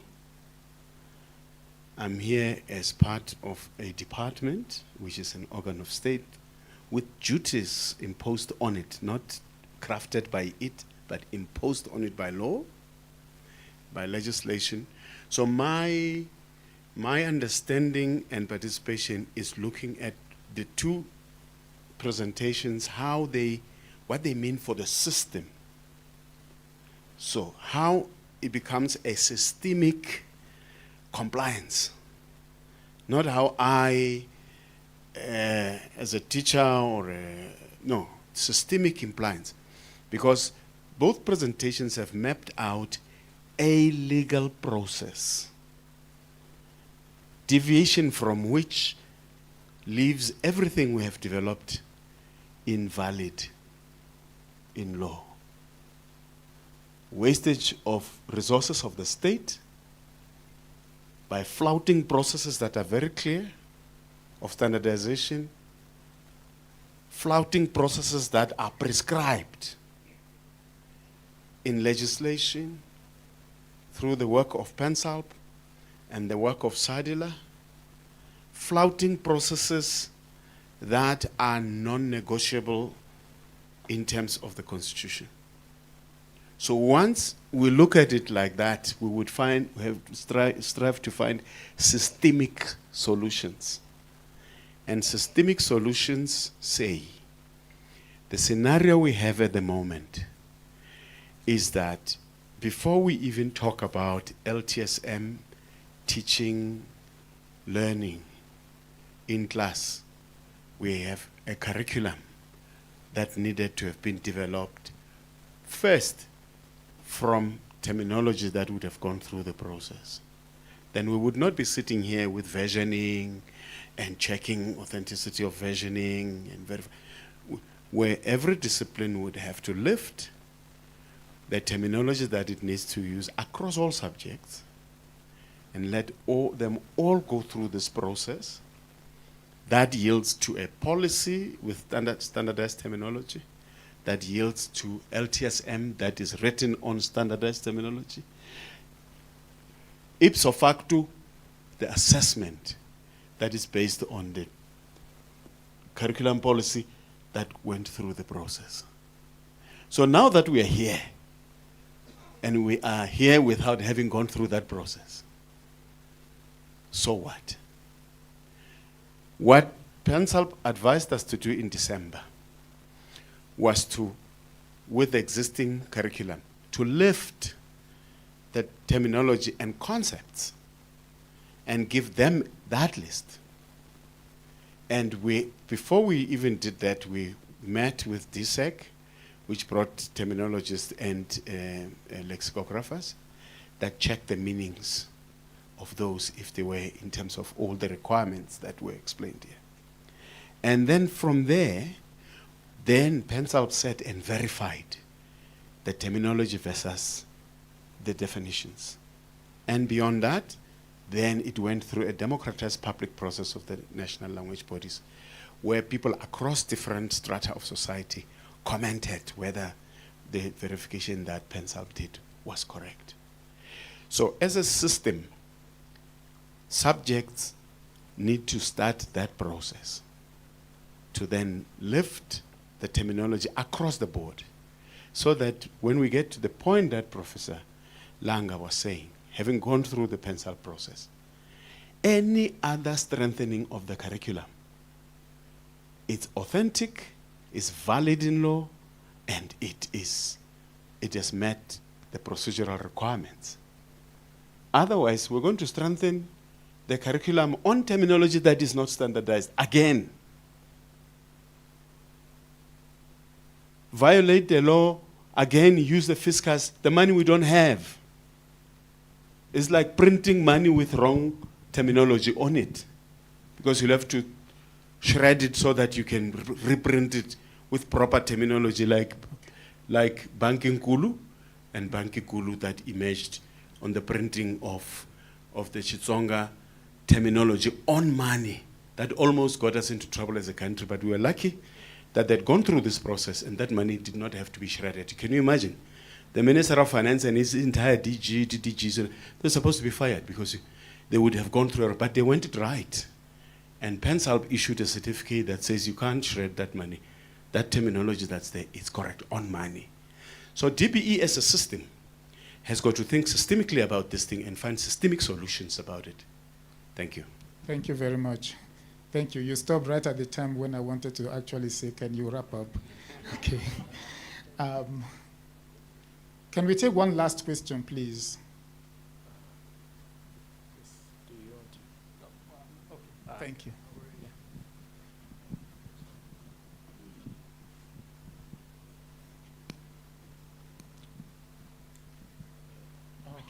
Okay. Now, sorry, I promised her. So I'm going to give you to ask the last question. Please be as brief as possible, both of you. Go ahead. Warmest greetings, colleagues, Chairperson, Dr. Naledi Mbude and team. I want to first and foremost thank you for the work that you have done for the country. Issues on languages, as you know, colleagues, is not an easy task. And especially when you have to chart and plow and move through. There will be voices dissenting and there will be voices moving forward. It's part of the journey. But what is important is that the presentations that you keep on giving out, it moves to the next level and to the next milestone. My question I was going to raise is, at the session this morning, there was a co-joined concept on the A1 and language. I arrived a bit late in this meeting. What I found interesting is that when the professor was talking to the issue of trying to ensure that the digital technology is also advancing for African languages as well, is that part of the plan for mother tongue bilingual education? And in terms of the time frames, sometimes it's good to work on time frames and milestones, that as we present this plan, it's also being enlightened that it is going along with such.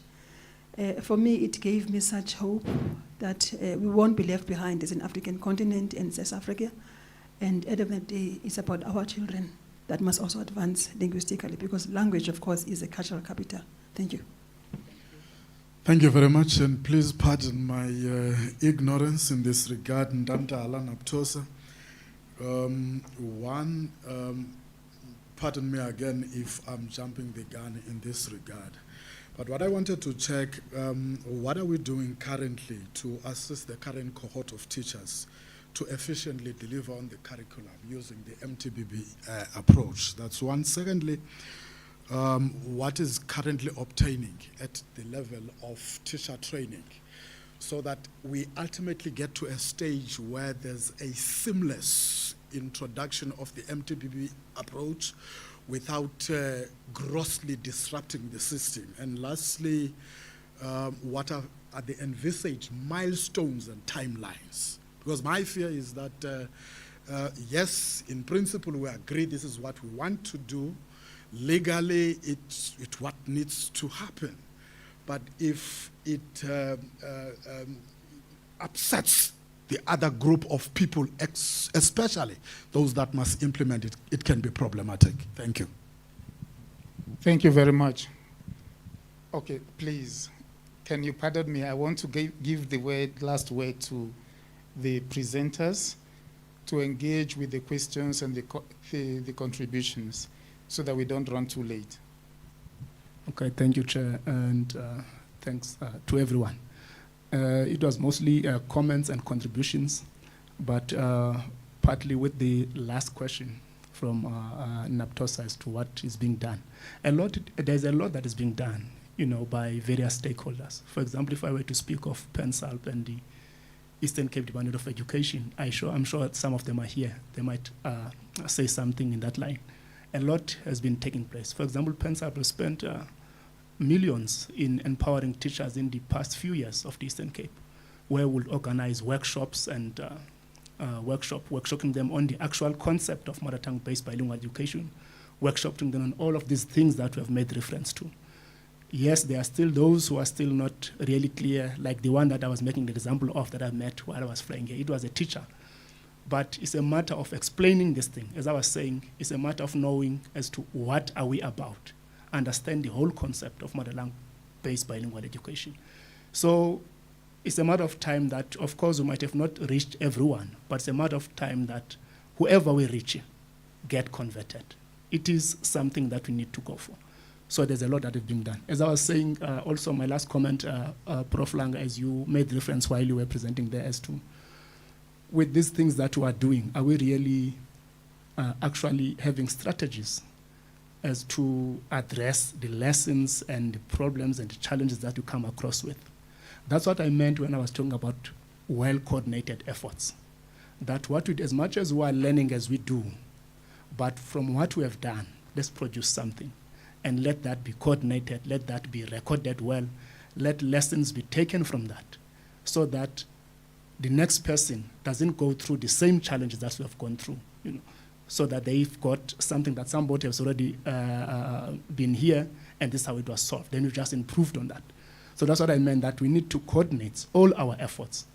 And of course, we need to do everything on purpose, not just do things haphazardly. So we need to plan, we need to, if we have to put a reverse gear, let's do that, but to ensure that we reach where we need to be. So that's what, that will be my last comment, Chairperson. Thank you very much. Thank you very much, Doc. Prof? Thank you, Prof. And thank you, colleagues, for the comments and the insights. I think the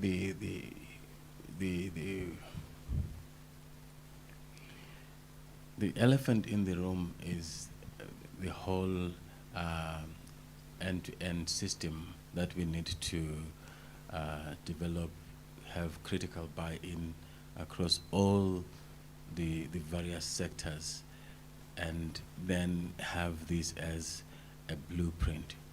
The good thing is we have the Eastern Cape prototype with excellent learning outcomes that we can pivot from, so that when we deploy it in the rest of the provinces, we are no longer deploying an experiment. We are deploying an owned program, national program. I think we are all convinced that if we are to bequeath something for posterity, we need to bequeath a well thought out program that is transformational in impact. We are going to teach kids in a way that we did not learn. And they are going to think differently from us. That is the outcome. That is the end program, the product. I mean, again, I'm sorry to bring in an anecdote. When I was in China and I was sitting in a plenary with a Chinese professor, and he just turned to me and said, Langa, the problem with you guys is that you are trying to innovate in a language that you have no mother tongue competence in. At best, you can replicate, but you will never innovate anything. That hit home. It hit home because I'm a product of that system. And we were talking about English here. I speak poor English. My English cannot be used for anything in the English world. To develop anything, the intonation is poor, it's out of the use. It is the type of English that they don't want to see.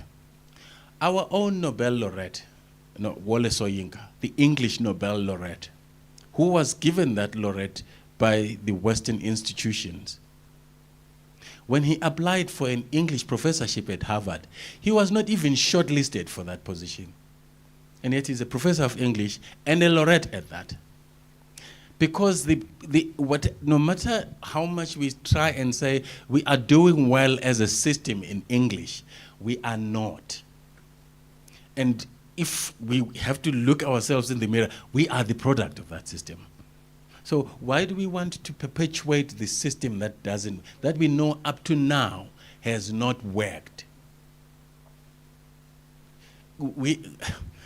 So it's not about whether we need to convince ourselves whether or not we need to do, but we are trying to do it right. Unfortunately, we are 30 years late, which is why, Bracelo, we are trying to fix this plan as we move. So all the mistakes are going to be taken into consideration, but we are trying to systematically and systemically fix them. Because there is no way to pause and say, you are the one who put the little fuel in the thing. You are the one who didn't give us the compass. No, we're going to have to fix it. as we move, unfortunately. So these conversations are very helpful. And if we're not going to stop and think about what in the infrastructure should go in and where, then that's where we're missing we will miss the opportunity. But we need to say, this is what the infrastructure looks like, this is what we need to do, especially, and I want to go lastly to comment about training, especially training, because if we are going to just say MTBBE, we have to start teaching in mother tongue, and the teacher has not been prepared for that. At best, you can get a walkout, or just a stayed situation in the classroom. We will see whether they're going to teach each other or not. But we don't want that. We want everybody to be prepared, and for the system to have demonstrated that it has thought about that. So, and the dictionaries, that's the remit of PANSALB. As long as PANSALB is in the situation room, the dictionaries will be developed, there will be standardizing, and we will have terminology that is academic. So the process is actually terminology development, leading to re-intellectualization, leading to an output of an academic language. That academic language is what is going to be the language of teaching and learning. Thank you, Chair. Sorry about that. It's okay. Thank you very much. Thank you very much to both of you for your input. And can we give them a round of applause? Thank you. I just need to say two things. The first is that those who hold the purest views are not only these people we are calling here. Even our subject advisors and even our teachers and principals hold these purist views. And that is why they tell their teachers, the principals, for example, you dare not code switch in your class. You have to use English. English is the language of teaching and learning. We have that.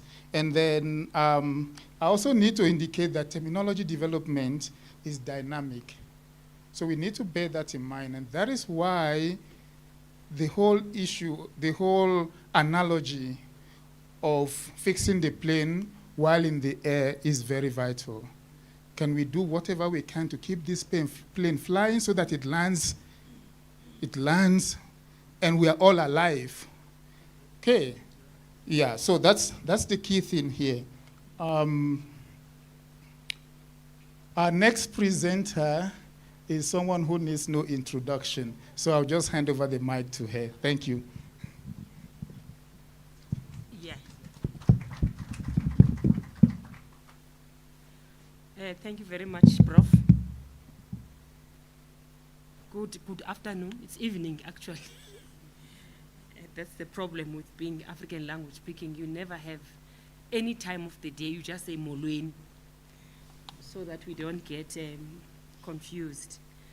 Colleagues, I'm doing the most difficult presentation of the day. It's a graveyard shift as well, because most people have asked about the BELA and its implications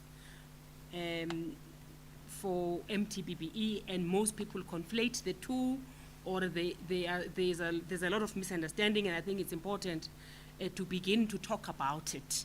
Now that we know that the President has signed and it has assented to it, we need to assist one another in explicating what this actually means as we start with the implementation of the MTBBE. If we all know the story of BELA, I'm not sure whether I will be, this does not move.